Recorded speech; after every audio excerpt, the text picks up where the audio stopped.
Hello दोस्तों, स्वागत है हमारे यूट्यूब चैनल पर। हम लोग एसएससी जीडी का मैथ का प्रैक्टिस सेट सॉल्व कर रहे थे, वो भी बिना पेन पेपर यूज किए हुए सॉल्व कर रहे थे। हम लोग मैथ के क्वेश्चन को by trick by option solve करते हैं। यदि आप अपने कंपटीशन एग्जाम में मैथ सेक्शन से ज़्यादा नंबर स्कोर करना चाहते हैं तो मैथ सॉल्व करने का यह अप्रोच आपके लिए बहुत ही ज़रूरी है। तो चलिए शुरू करते हैं हम लोग इस वीडियो को शुरू करने से पहले आप लोगों से रिक्वेस्ट है कि अगर आपको वीडियो बहुत अच्छी लगती है तो आप लोग सब्सक्राइब जरूर करिए। तो चलिए शुरू करते हैं हम लोग वीडियो को। ये रहा आपका पहला क्वेश्चन। एक वृत्त की दो समांतर जीवाएं 6 सेंटीमीटर तथा 8 सेंटीमीटर लंबी है। उनमें से छोटी जीवा केंद्र से 4 सेंटीमीटर दूरी है। अन्य जीवा जो दूसरी जीवा है वो केंद्र से कितनी दूरी है? तो इसमें जो आप ट्रिक इस्तेमाल कर सकते हैं, अगर देखिए एक जीवा अगर अगर दूसरी जीवा के आधा दूरी पर है, इसका देखिए आधा है ये 4, तो दूसरी जो बड़ी वाली जीवा होगी वो छोटी के आधा हो जाएगी, छोटी के आधी दूरी पे हो जाएगी। मतलब इसका आधा 6 का आधा आप कर दीजिए 3, यही 6 का आधा करेंगे आपका 3 हो जाएगा। आपका आंसर डी ऑप्शन हो जाएगा। ठीक है, ये ट्रिक सबसे ज्यादा यूजफुल है आपके लिए। देखिए आपको एक बार मैं फिर से समझा देता हूँ इस ट्रिक को इस्तेमाल करने के लिए। अगर आपको बड़ी जीवा का अगर केंद्र से दूरी अगर निकालना है तो वो अगर छोटे की अगर दूरी छोटी जीवा का आधा अगर दिया हुआ है तो बड़ी वाली जो है ना, बड़ी जीवा का आधा छोटे वाले केंद्र से हो जाएगी। जैसे आप इसमें ये समझ लीजिए, जैसे ये आपका यहाँ कहीं केंद्र है और ये दोनों जीवाएं हैं, समांतर हैं। अगर ये देखिए बड़ी वाली जीवा अगर के केंद्र की दूरी अगर छोटे वाले के आधा है, इसका अगर आधा है, अगर इसका आधा है तो जो बड़ी वाली होगी वो छोटी वाले के आधा हो जाएगी। ठीक, यही टेक्निक आपको इस्तेमाल करना है। तो दूसरी जीवा की लंबाई जो है ना, इसका आधा हो जाएगी, इसका आधा हो जाएगी 3 हो जाएगी। चलिए आगे बढ़ते हैं हम लोग। अगला क्वेश्चन, यदि घन की प्रत्येक सिरे में 40% की वृद्धि कर दी जाए तो उसका क्षेत्रफल में कितने प्रतिशत की वृद्धि होगी? देखिए घन का क्षेत्रफल हमेशा जो है ना उसका जो है ना डबल में पावर में होता है। मतलब भुजा घन का स्क्वायर क्षेत्रफल अगर आपको निकालना है, पृष्ठ का क्षेत्रफल, तो आप देखेंगे कि उसके जो डायमेंशन होती है वो 2D फिगर में, वो 2D डायमेंशन में होती है। 2D उसका जो क्षेत्रफल आता है, तो आपको इसको 2 बार बढ़ाना है। मतलब आपको 40 प्लस 40 40 गुणे 40 बटे 100 कर देना है, 2 बार बढ़ाना है।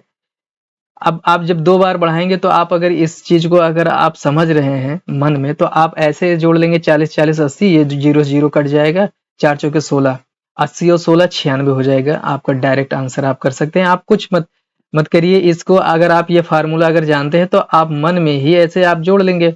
40 40 80 हो जाएगा, ये 40 40 80 हो जाएगा, और आप इसको अगर स्क्वायर करते हैं 4 चौके 16 हो जाएगा, फिर 2 जीरो कट जाएगा तो 16 इसमें ऐड कर देंगे, 96 हो जाएगा। चलिए अगला क्वेश्चन देखते हैं हम लोग।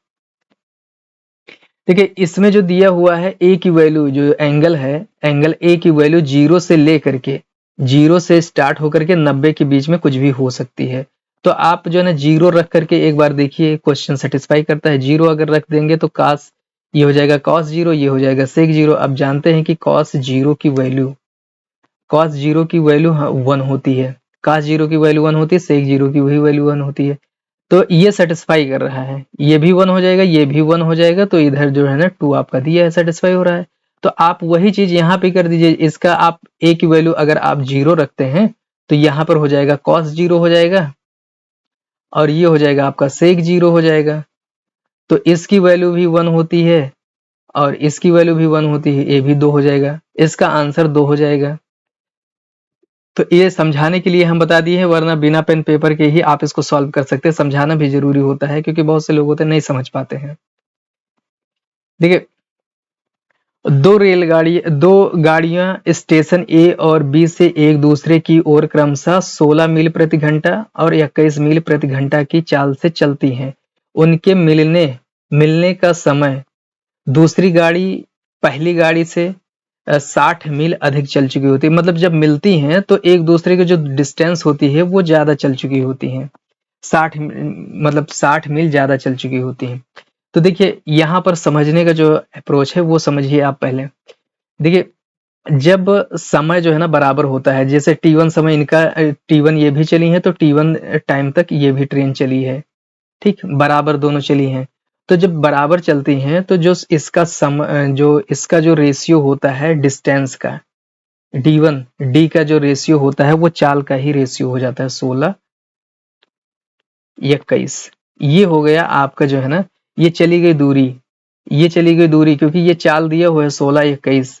जब ये बराबर होते हैं दोनों कंडीशन में, जब बराबर होते हैं तो चाल ही उसकी डिस्टेंस का रेशियो हो जाता है। अब आपको बस समझिए यहाँ पर आपका आंसर आ गया, सॉल्व हो गया। अब देखिए कह रहा है ए और बी के बीच की दूरी, तो ये देखिए ये 16 मील चलती है और ये 21 मील चलती है। ये ट्रेन 16 चलती है, ये 21 चलती है, तो दोनों का मिला देंगे तो टोटल दूरी हो जाएगी दोनों जो चली हैं। तो इसको जब आप मिलाएंगे 16 + 21 कितना हो जाएगा, 16 + 21 आप करेंगे, 16 + 21 हो जाएगा आपका 37 हो जाएगा। तो अब 37 से कुछ इसमें गुणा हुआ होगा, तो आप इसमें से जो चेक कर लीजिए कौन संख्या जो है ना 37 से कट रही, सीधा सीधा वही आपका आंसर हो जाएगा। देखिए इस ऑप्शन को अगर चेक करें तो ये नहीं कट रहा है, ये नहीं 37 से कटेगा, ये नहीं 37 से कट रहा है, यही इकलौता ऑप्शन है जो 37 से कट रहा है, यही आपका आंसर हो जाएगा बी ऑप्शन। बस इतना आपको यहाँ तक सोचना है, बाकी आंसर समझिए आपका आ गया। अगर आप इतना भी नहीं सोचना चाहते हैं तो यहीं से इसको जोड़ दीजिए, इसको सीधा आप जोड़ दीजिए, ये हो जाएगा 37 से जो भाग होगा वही आपका आंसर हो जाएगा। चलिए आगे बढ़ते हैं हम लोग। देखिए इसमें क्या करना है, इस क्वेश्चन में पढ़ लेते हैं हम लोग। 84 किलोमीटर यात्रा करने के बाद रघुवीर ने यह पाया कि 5 किलोमीटर प्रति घंटा की यात्रा और करता, मतलब और बढ़ा देता तो 5 घंटा कम लगता। उसने वास्तव में किस गति से यात्रा प्रारंभ की, उसकी जो स्पीड थी वो कितना थी, मतलब 5 किलोमीटर और बढ़ा देता तो 5 घंटा कम लगता, उसका मतलब है। तो आपको जो ये डिस्टेंस दी हुई है इसी को आप फैक्टर कर दीजिए। 84 का मतलब क्या है, 84 का मतलब है 12 7 84, और 12 और 7 को अगर आप आपस में अगर घटाते हैं तो कितना आ जाएगा, 12 और 7 ये आ जाएगा 5 आ जाएगा, जो 5 किलोमीटर ही बढ़ाना है, 5 किलोमीटर। तो आपका आंसर जो है ना वो हो जाएगा, आपका आंसर 7 हो जाएगा। देखो 7, देखो दो स्पीड दे रहा है 12 और 7, आपने इसको तोड़ा 12 और 7 दो स्पीड निकल के आई हैं, और ये इसलिए 12 और 7 में तोड़ा जाएगा क्योंकि 5 का अंतर चाहिए, 5 का अंतर चाहिए। तो 12 और 7 ये दोनों जो है ना स्पीड है। अगर ये इस स्पीड से चला है, अगर इससे चलता 5 बढ़ा देता तो 5 घंटा कम लगता। तो आपका जो आंसर हो जाएगा वो ये हो जाएगा 7 की स्पीड से चला है वो। चलिए अगला क्वेश्चन देखते हैं, इस ऑप्शन को टिक कर दीजिए, ऑप्शन ए। अगला क्वेश्चन देखते हैं। अगला क्वेश्चन, एक समचतुर्भुज के विकर्ण क्रमशः 16 सेंटीमीटर तथा 12 सेंटीमीटर है, तदनुसार उसका क्षेत्रफल क्या, दोनों का जो है ना गुणा कर दीजिए, दोनों का गुणा करके आप 2 से भाग दे देंगे तो ये हो जाएगा 16 छक्का 96, आपका आंसर सेकंड ऑप्शन। चलिए आगे बढ़ते हैं हम लोग। 2 अंकों वाली एक संख्या और उनके अंकों का योग प्राप्त संख्या का अनुपात 4:1 है। तो इतने से ही आप आंसर को सॉल्व कर सकते हैं। मतलब जो संख्या है, संख्या को अंकों के योग से भाग दीजिए, 4:1 आना चाहिए। ये संख्या है, मान लेते हैं ये अगर संख्या है तो ये होगी कि नहीं होगी, इसको चेक कर लेते हैं। तो 7 4 11, 11 से भाग देंगे, ठीक, तो ये पहली बात कटेगा ही नहीं, अनुपात यही रहेगा, तो ये आपका आंसर नहीं है। इसको अगर भाग दीजिए तो 9 6 15, 15 से भाग देंगे तो ये कितना अनुपात बन रहा है, 15 से भाग दीजिए, 3 5 15 और 3 दूनी 6, 3, तो 23:5 ये 5 हो जा रहा है, सॉरी 23:5 हो जा रहा है, 23:5 ये आपका आंसर नहीं हो सकता। इसको आप भाग दीजिए तो 3 और 6 9 हो जाएगा, 9 एकम 9, 9 चौके 36, तो ये हो गया 4:1, यही आपका आंसर होगा। यही कह रहा है 4:1, 4:1 में जो संख्या होगी वही आपका आंसर हो जाएगा। तो ये ऑप्शन आपका सी ऑप्शन आंसर होगा। आपको क्वेश्चन ना समझ में आया तो एक बार हम फिर से समझा देते हैं कि संख्या को जैसे 36 संख्या है, उसके अंकों का योग मतलब 3 और 6, ठीक, इसका जो है ना भाग जो है ना 4:1 आना चाहिए। तो ये चीज देखिए, ये 6×3=9 हो जाएगा, 9 चौके 36। यही आपका क्वेश्चन था। चलिए आगे बढ़ते हैं हम लोग। अगला क्वेश्चन है, क्वेश्चन देखते हैं हम लोग।